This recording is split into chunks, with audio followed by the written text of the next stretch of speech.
اتزوج اخر واحد. مثنى؟ اي اتزوج اخر واحد. مثنى هو بالمشكله. اي ايوه مرت مثنى؟ اي وذبت علي سوالف، ما تدخلين مطبخ، ما تدخلين حمام، ما تدخلين بنزل عندي. زين. اي تبقين بغرفتك محبوسه. زين ابوي اكل ما نعطيك احنا، ما عندنا مصر. ليش؟ ما عندنا، انت عندك تقاعد ومثنى شو يقول؟ فيزا كسلم الدين مالك. ما كل زين هو ابنك خليه احكي هسه عوف الاعلام وعوف التصوير، يعني ما عنده غيره؟ لا جديات والله. يعني هسه يعني طلعونا من طورنا ومن كذا، يعني مو معقوله يعني ابني يسوي بامه، انت ربيتيه وتعبتي عليه وكذا، يعني شلون يعني؟ مثقفه مو نعم والله مدرسه الارشاد الاهليه قالت وسياره ودي سياره هاي مجازات التعب؟ النفاث انا ودي فيها للمدرسه والله العظيم. لا من نشوف كلش فرق وياي، نروح لترني كل شيء زارني. هاي مو شو تريدين اجيب من برا؟ شلون يعني خلي زوجتك تتحكم بيه؟ عنده تليفون؟ هو عنده تليفون؟ هي عنده. اعطيني تليفون. هي تعيشني، من يعيش؟ هي عايشين. اعطيني رقمه. اسيا لو عراق وانا رقمك. خلاص كذا كذا ما اشوف انا، احنا طلع مثنى.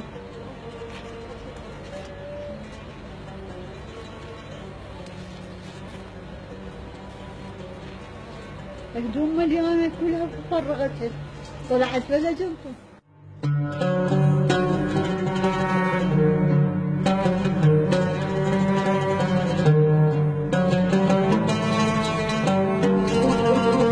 الحقيقة بعد جهد كبير قدرنا أن نوصل البيت مثنى. الموضوع كان مرعب ما سمعناه من والدته. وصلنا له وشفنا شفنا المفاجأة. تليفون خلى خابره يطلع لي. الو مرحبا. اهلا. شلونك عيوني مثنى؟ حياتي نعم تفضل. انا واقف لك بالباب، اطلع لي، انا اخوك محمد هاشم، متى تفتح الباب؟ ادق بالباب صار ساعة. جيتك. يلا حبيبي اشكرك. السلام عليكم. شلونك صديقي؟ تعال هنا، تعال بدي اسلم عليك. تعال شلونك؟ الحمد لله على السلامة. قالوا مسوي عملية. شلونك انت؟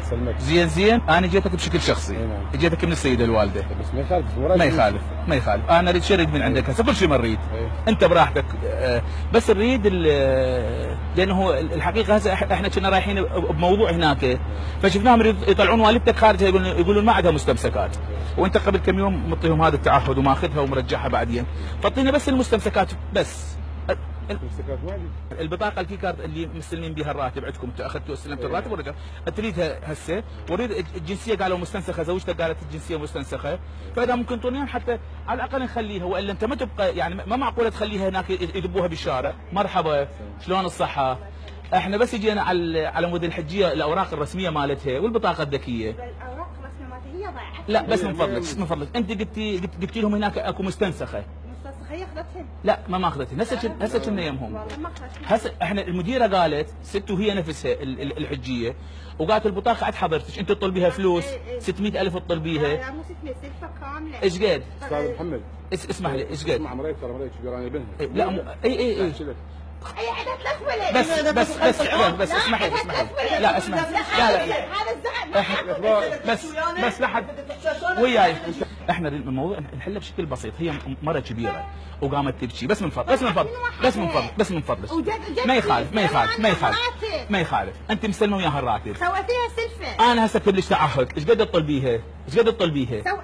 بس اسمحي لي اي استاذ محمد اسمح لي بس انا خلي اقول لك. انا طرف واحد لا ما اسمع، انا خلص انا بس من فضلك انا بشكل شخصي وبشكل ودي اريد. انا شفت المرات عاطفت وياها، بس نجيب لها اولا تاخذون تعهد من عندها تسدد لكم من مديرة، اسمحي لي، من مديرة الدار. قلت لها تكتبين تعهد. مره جتين اجت مديرة الدار قالت عندهم يمهم حادث، قالت كل المستمسكات، قالت احنا بس جيبوا لنا اياها وجيبوا لنا البطاقه. ليش فيها السلفه برقبتها؟ من يسدد؟ انا اسدد انا اجي اسدد. انا الملابس اعطوها كم قطعه؟ لا قالت ما عندها والله العظيم. لا ما عندها جنطه كامله ترى جواز سفره عندها استاذ. زين ما عندها ولا ثوب ولا كذا. ماكو ولا هيك. اطلع يلا المهم حصلنا على الكيكرت هذا على البطاقه الذكيه، وانا واحد من الناس ما راح اخليها تعطيهم اي فلس، هم يتحملون المسؤوليه كافه.